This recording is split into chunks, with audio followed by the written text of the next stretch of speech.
Shalom, Kohalayim La Yahweh Bahasham, Yahweh Shai Bahasham Rachakodash. Double honors unto our apostles and elders of Great Millstone that rule well. Much peace and blessings. So since I Akim out there that's pushing this 100% truth with all sincerity, faith, and with charity. All right, this is going to be a quick lesson through the Spirit of Power Yahweh Shai Shai, impromptu lesson. Okay, just something I was thinking about, meditating on. All right, and thinking right now how there's a lot of so-called Negroes, Latinos, and Native Americans waking up to the fact that they are indeed descendants and are themselves the true Hebrew Israelites of the scriptures that you read about in the scriptures. All right, God's chosen people. And the fact of the matter is, many of them that are waking up to this truth, I would say the vast majority of them, and I say this because I see it, all right, we see it. Those of us that have come in through the straight gate, that have come in by the door, as Yahweh Shai said in John the 10th chapter, not those that came up some other way, okay? We can clearly see that a lot of these Israelites, our people, a lot of them are not in the truth for the truth, okay? Knowing you're an Israelite is the truth. You can say you're in the truth. You don't have 100% truth, but you can say you're in the truth, right? And I say that loosely, of course, because if you don't have 100% truth, again, you're not really in the truth. But these Israelites, they come into the truth. They wear the fringes, okay? They may keep certain high holy days, not in the right spirit at that, but, they may not go out and teach. If they do teach, they may teach something totally different. Instead of looking for the true teachers, because once you come into the truth, once you find out you're an Israelite, it's up to you, it's your job to discern who are the true teachers that the Lord actually set up to guide the nation of Israel, okay? And most of our people that come into the truth, they don't do that. They don't look for the true teachers that's teaching the pure truth, the whole truth, and nothing but the truth. They look for the teachers that's going to tell them what they want to hear, or tell them something that makes them feel the fuzziest, okay? They look for the people that's going to tell them lies. As the scriptures say, okay, they heap up to themselves teachers having itching ears. Okay, yeah,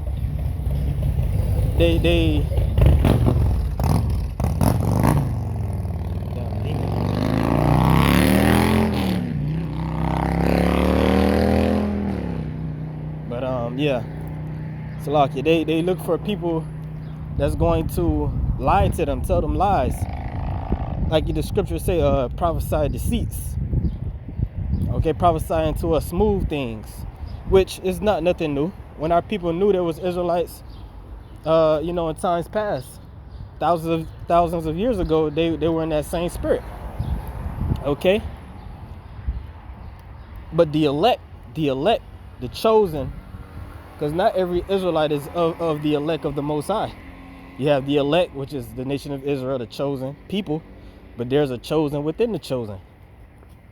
And that number, that small number, which starts with 144,000, which are the true teachers, okay?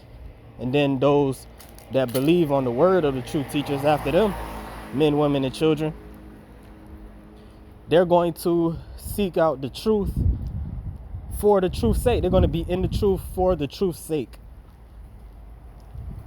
which means they're going to try the spirits. They're going, as Yahweh Shai said, my sheep hear my voice. and they follow me. And the words of a stranger will they not follow. So they're going to, when they come into the truth, it's going to be a process of elimination. Okay, just like these women out here. These women, you know, if you study the psychology of men and women when it comes to dating and you know, sexual nature, right? Men, they have what they call a scarcity mindset, and women, they have an abundance mindset, especially now in these times, right? Through living in the age of third and fourth wave feminism, right? These women, they have freedom of choice. A woman shall compass a man, as the scriptures say, right? So these women, they even like with these dating apps and whatnot, majority of the people, they swipe left. Okay, first of all, you have to meet a certain, when it comes to these women, you got to meet a certain requirement. But they say if you're not 6 feet, oh, you're disqualified. If you don't make such and such, you're disqualified. If you're not this or that, you're disqualified. Okay. But men, on the other hand, they just, you know, as long as you do this or that, you're, you know, I can deal with you. You know, just using that analogy, you know, the elect are going to be like these women in the spirit, in righteousness, because we are the Lord's woman, right? We are the bride, Lord willing, we be of that number. So we're seeking out our husband. We're seeking out, we're seeking Yahweh Shai, okay? Which Yahweh Shai is only going to, you're only going to find Yahweh Shai amongst the 100% truth, okay? So in the spirit, we're looking for Yahweh Shai. We're looking for the 100% truth. So if you don't check, if a certain group of leaders or teachers are not meeting or checking off, if they're not checking off all the requirements, the elect are going to eliminate them. They're going to disqualify them. Okay? Most of us, when we came into the truth, GMS wasn't the first Israelites that we heard of or encountered. A lot of us, some of us, yeah, but even then, you still have to, you know, prove all things. You still have to be as the Church of Berea, right? Which was Paul called more noble than those of Thessalonica. Why? Because they searched the scriptures to see what if Paul was saying was true, right? So the elect are going to be in the truth for the right reasons, for the truth's sake, because they love in the spirit, they love Yahweh Shai. Why? Because they are the first fruits. They are the church of the firstborn. Those spirits are connected with Yahweh Shai on a deep spiritual level before the foundation of the earth. Okay, so they're going to be spiritually drawn to the men that are truly set up by Yahweh Shai to teach and to preach the truth. Okay, a lot of these Israelites are in the truth for vainglory, for a show, for whatever reason, to get women. You got certain, like IUIC, they got the women in there. You could get married, start a family. Okay, some people in the truth because they never had a sense of brotherhood, right? So they just want to be a part of, you know, brotherly love, which is not a bad thing, but that shouldn't be your ultimate reason for coming into the truth. And some people come into the truth for money, for filthy lucre's sake, right? Whatever reason it is, if it's not to find out the truth and you know, find out the one who your soul loveth, which is Yahweh Shai, if it's not to ultimately obtain mercy and to get right with the Most High through Yahweh Shai, then it's vain, it's vanity. You know? So I'm gonna just read this. This is John chapter 4. I'm gonna get to the point. We know the story, right? The Samaritan woman at the well, which was not an Israelite, as some Israelites out there teach, right? She was a heathen, and we know that because Yahushua said this, verse 22, ye worship ye know not what. Which is funny because you have a lot of Israelites that worship what they don't know. They don't know what they're really a part of, okay?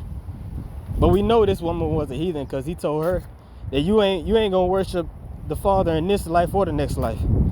Meaning, this truth is not for her because she's a heathen, okay? But again, you have a lot of Israelites that don't really know what the hell they're a part of. And they worship what they know not what, right? For salvation is of the Jews, right? And the scriptures also was that Galatians, let's just get it. I don't want to butcher it.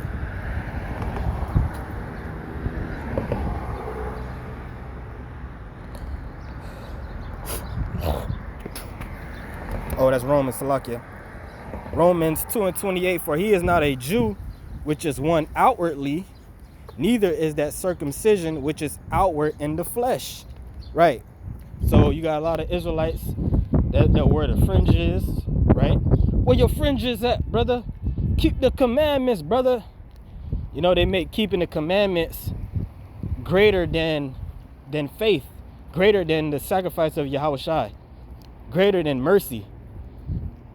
Grace and mercy, which, you know, the law is good, but without grace and mercy, we're done. But they exalt keeping the law like it's number one, and that's not the case. Yahushua is number one, right? But they'll keep these certain laws and commandments that on the outward you can see a man keeping. Meanwhile, behind closed doors, they commit adultery. You know what I'm saying? They profaning the Sabbath. They're not even keeping the Sabbath correctly. But that's another story, right? Back in John chapter 4, verse 23. But the hour cometh, and now is, when the true worshipers shall worship the Father in spirit and in truth. For the Father seeketh such to worship him. You see that? So Yahushua is talking about a new breed of Israelite, a new era of Israelite. Not just a physical descendant of Abraham, Isaac, and Jacob, but an Israelite of the Most High. An Israelite that's going to be all about the truth. And that's what this experiment was all about. Yahweh, you know, removing this truth from the nation and then giving it back. You know, a part of that was to see who really cherishes it, who really cares. You know? Like it says in Ruth, the 4th chapter, as it was your mind to go astray from the Most High, so being returned, seek him 10 times more. Okay? Verse 24. The Most High is a spirit, and they that worship him must worship him in spirit and in truth. Okay? So this thing is spiritual. This truth is spiritual, first and foremost. And the elect are going to come into the truth to be in the truth, to know the truth, not for any other reason. And so if you're in the truth, you find out you're an Israelite, and you feel yourself being pulled toward something else, or find your motives and intentions of doing certain things, you know, you may have gone out to a camp, you may be on the other side, maybe listening to a particular group. What are you in the truth for? What are your goals in the truth? Okay, you found out you're an Israelite, now what? Okay? So that's pretty much it. Just something I want to speak on through the Spirit of the Lord, and was edifying. I'm gonna give all praise, honor, and glory unto Yahweh, Bahashem, Yahweh Shai, Bahashem, Rachakadash. To the next one, Shalom.